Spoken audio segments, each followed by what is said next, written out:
Let me just see. So the direction of light is this way. The direction of light is this way.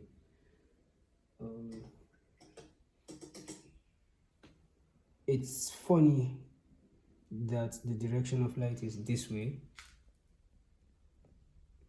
and this other side here is dark and here is the one that is light, and that is because of reflection, refraction, and okay, let's keep it at those two, reflection and refraction. Now we can go into the sciences of all of these things, but this is not the time. Now if you have, okay, let's say this is water or mercury ball. Now let's say you have concrete ball here. You have a concrete ball that is here in the same lighting situation. So it means the light is still coming from here. So we'll have our ball here. Let me show you how different it will respond. So we have our ball here. Okay, that's the ball. And let's say the tone, the color of this guy is this.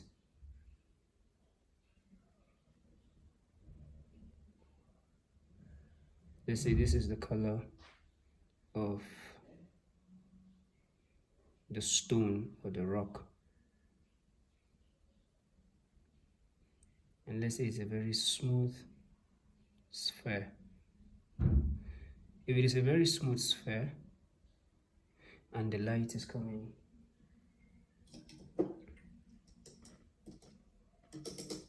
and the light direction,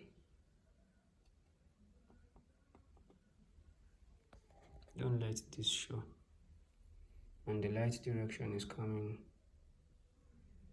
from here, it's a no-brainer that the shadow would be here.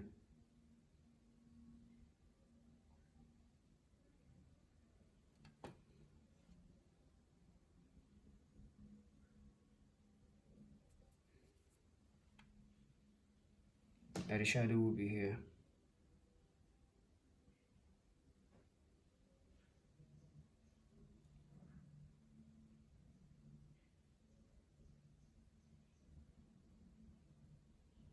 Now, before we start giving this tone, let me explain what's happening here. When the, how do I say it? When the light comes into a reflective or into something like water, mercury, stuff like that, because it is a refractive surface and it is a fluid, light goes inside because light can go inside. You know, there is a transparent material, there's a translucent material. So water is kind of transparent. And I don't want to go into many discussions and all of that, but when the light goes in, it enters inside because it can enter inside, while for a stone it cannot enter inside, so it stays on top of it. So this one, it goes inside and then it refracts. There's such a thing as a refractive index. Different liquids have different refractive indexes. For water, for oil, for all kinds of things, they have their different refractive indexes. So let me give you an example. When you put a spoon in a tumbler, a transparent tumbler, a transparent glass cup, when you look at it from the side, you see that how do I put it, you see that let me say it's a spoon you put inside. The spoon goes this way, but once it enters inside water, it bends. So the density of water and air, it's different. Okay, this thing is all sciencey, but I promise you it's not so deep like that. So basically, let me just do this. I'm beginning to feel like maybe I'm not even making a lot of sense. So now this is an opaque surface. It does not allow light to enter inside, so light stays on it. So the body interacts with the light here.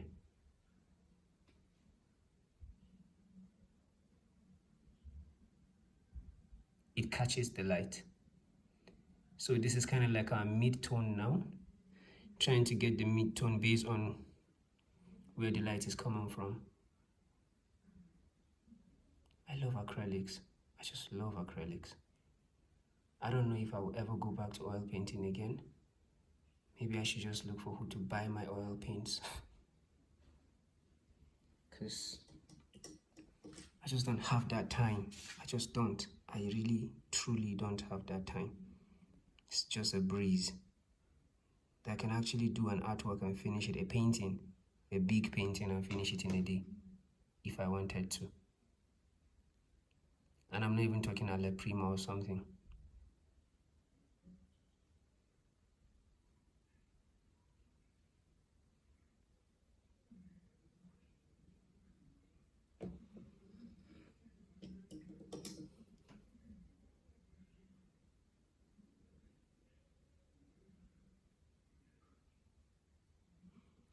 So, trying to get to the highlight.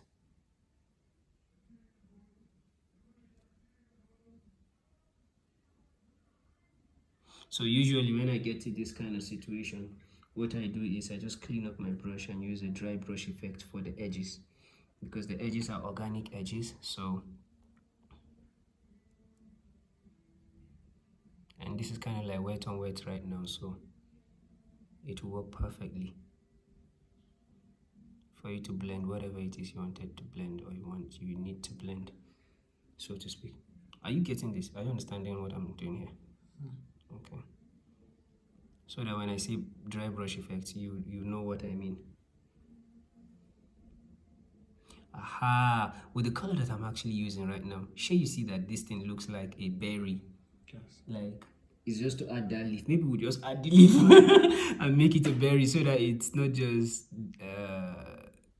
illustration but a functional one. I don't think the camera is showing this thing well from here. Okay, I think this is a better view. Aha, this is a better view. Yes, you can see every other thing better now. So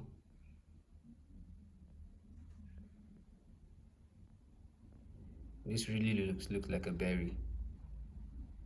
So now let's get to make this reflected light come out, let's darken up a little bit of the shadow down here.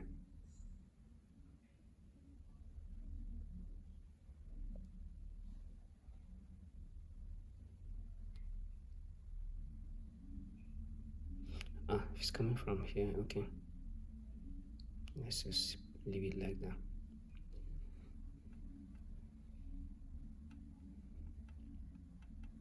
Colors are very funny. What is strange is, look at, point it here, these colors here is not even looking darker than this, but in the painting it actually does look darker.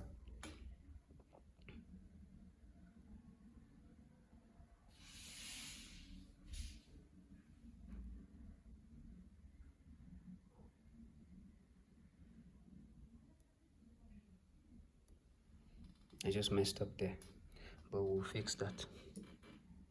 So now let me start putting the reflected lights to show the spherical nature of what we have there. Can we start calling it a berry already? Of the berry.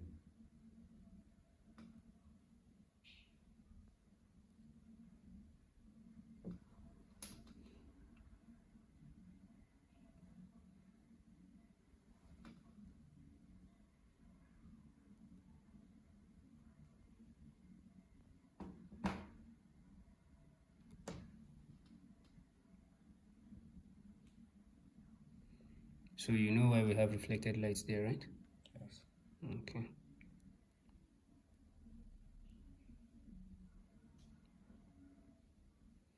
At least I know that I've taught you this and you're conversant with it, but it's this one that is really tricky.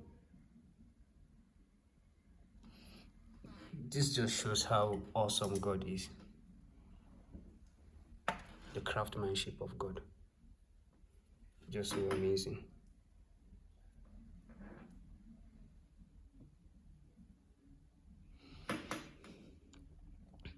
No, this is the core shade, core shadow, core shade. Okay, I need more of this blue here to darken it.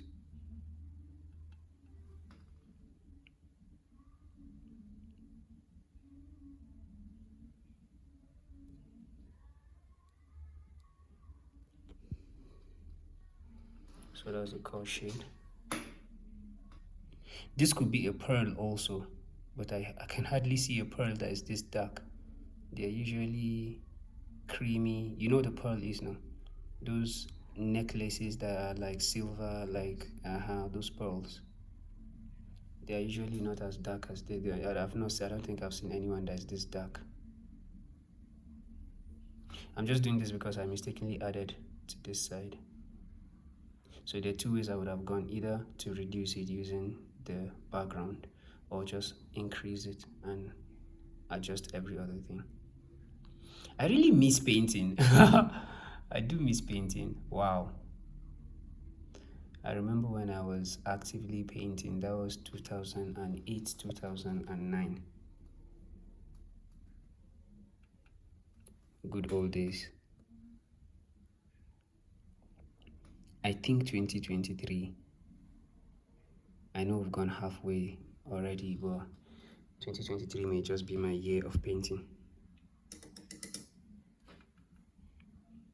So brace up for the new eventuality. Where's your red? Where? Okay. I need to.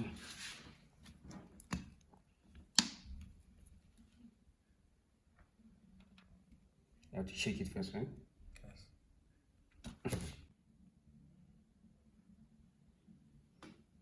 How did you get this your palette? I need to get something like this. I think it really works well for acrylic. Where'd you get it? It's case for this set of pencils. Maybe I need to buy a set of pencils to get a palette. I may just have to get those.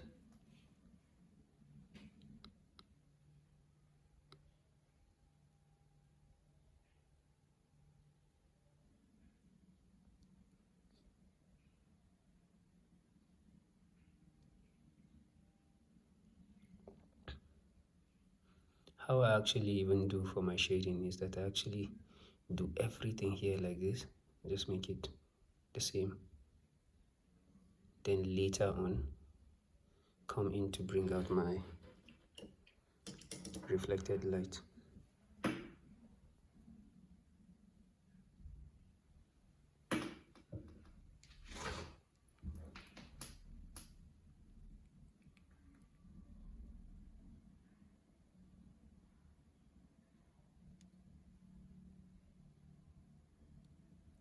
Oh boy.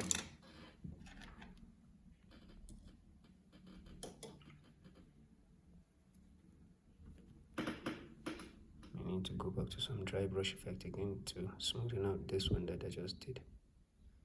Oh my goodness, I just love acrylic.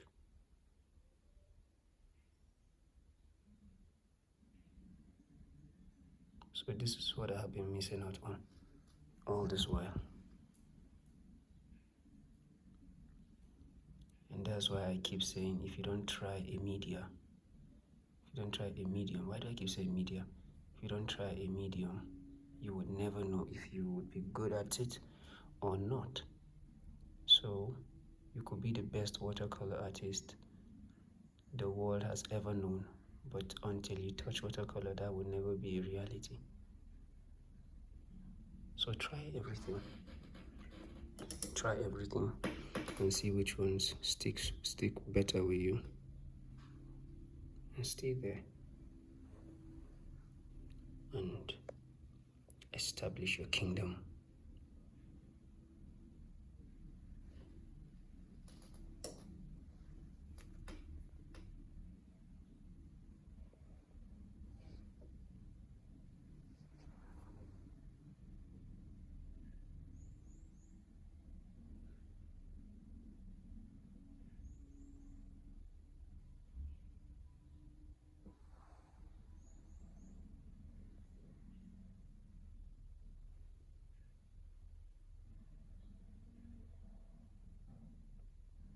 Okay, time for the reflected light. Then I put the highlight.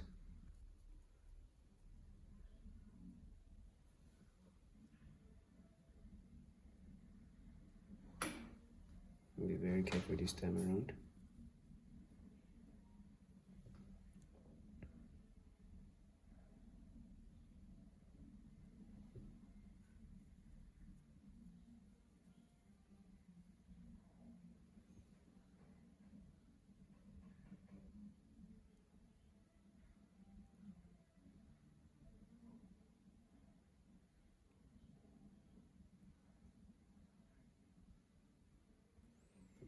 I think we've gotten that.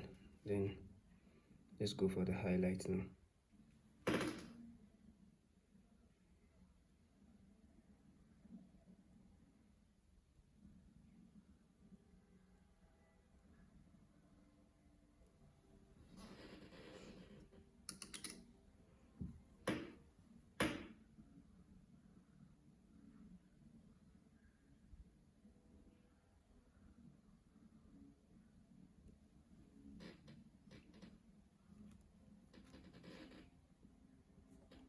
Okay.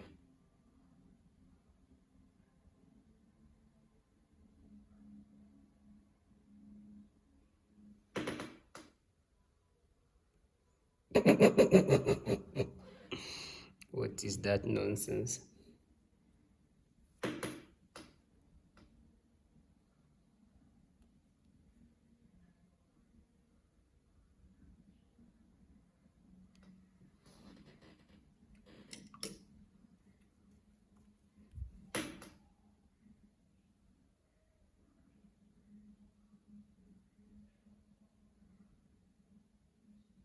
See how much I really use the dry brush effects? It's my companion in blending.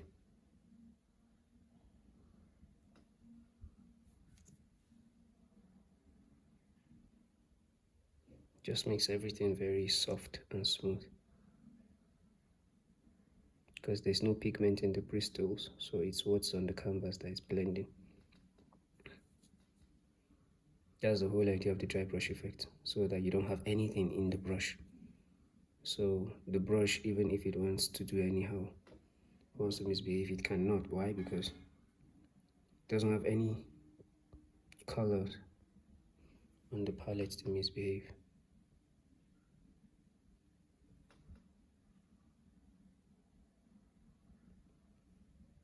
So yeah, I think you can now see the difference.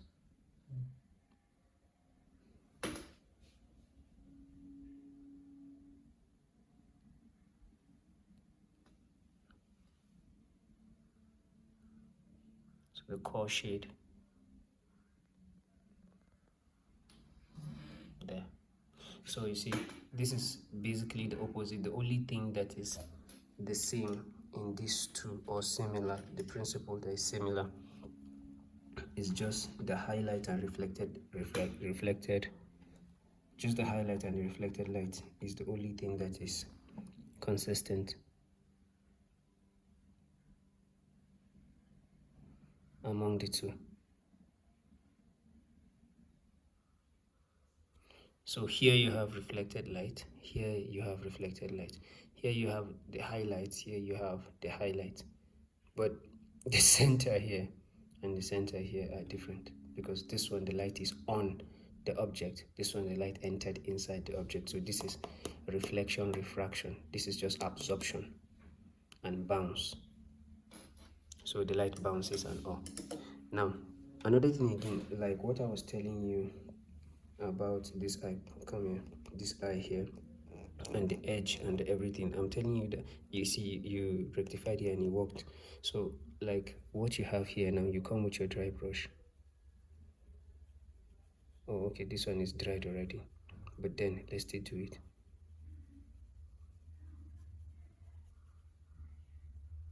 So the edge becomes organic, not mechanical and sharp like that. So just this little thing you did here, I really can't wait to start painting. Really cannot wait to start painting. Like that. Sometimes you may even go, depending on what your style is, because I'm very, can go to the edges and still, or the effect you want to give, you can still go to the edges and with your dry brush effect, just blur them out a little. So that it's not all that sharp and everything. The same thing here. You can go on and do that. So now for this hourglass and hourglasses, this is the principle, not this one. This one is the, this is the principle you use for your face. Because light cannot go into your face, right? But this one now, my point is now share here. So this is your own face, and then this principle is what you applied here. Because light cannot go inside, so your light cannot go into your own face also. But light can go inside a refractive or a transparent or translucent material. So an hourglass is made of a transparent material, which is glass, right? And then the refractive index of water and the refractive index of glass are all different. So what I'm wanting you to do now is that the shade of the hourglass, depending on where you're getting your reference from, is what you're going to put, and then where you see the light is where you're going to put. So the background is going to remain the same. So this sketch I just did to just show you, you just cover it up again so that the biro marks doesn't show. You cover it up, and then you can now go in and, or you can still do it like that and then still mix these colors and put them, but it's usually best that you have a plain background and you just bring in the light like that, just like I did here. You get the point? So this is just the illustration I was going to do. I was never going to touch any of this. Like I told you, I will never touch your work. You have to do it yourself and everything. So if I'm going to do anything, it's things like this just to illustrate to you the principle, because I can't paint it for you. It's just the principle you need to know. Once you know the principle, everything is settled. So we're done here. Now come paint all this background here and then put up the back of this. That will be it. Let me go work.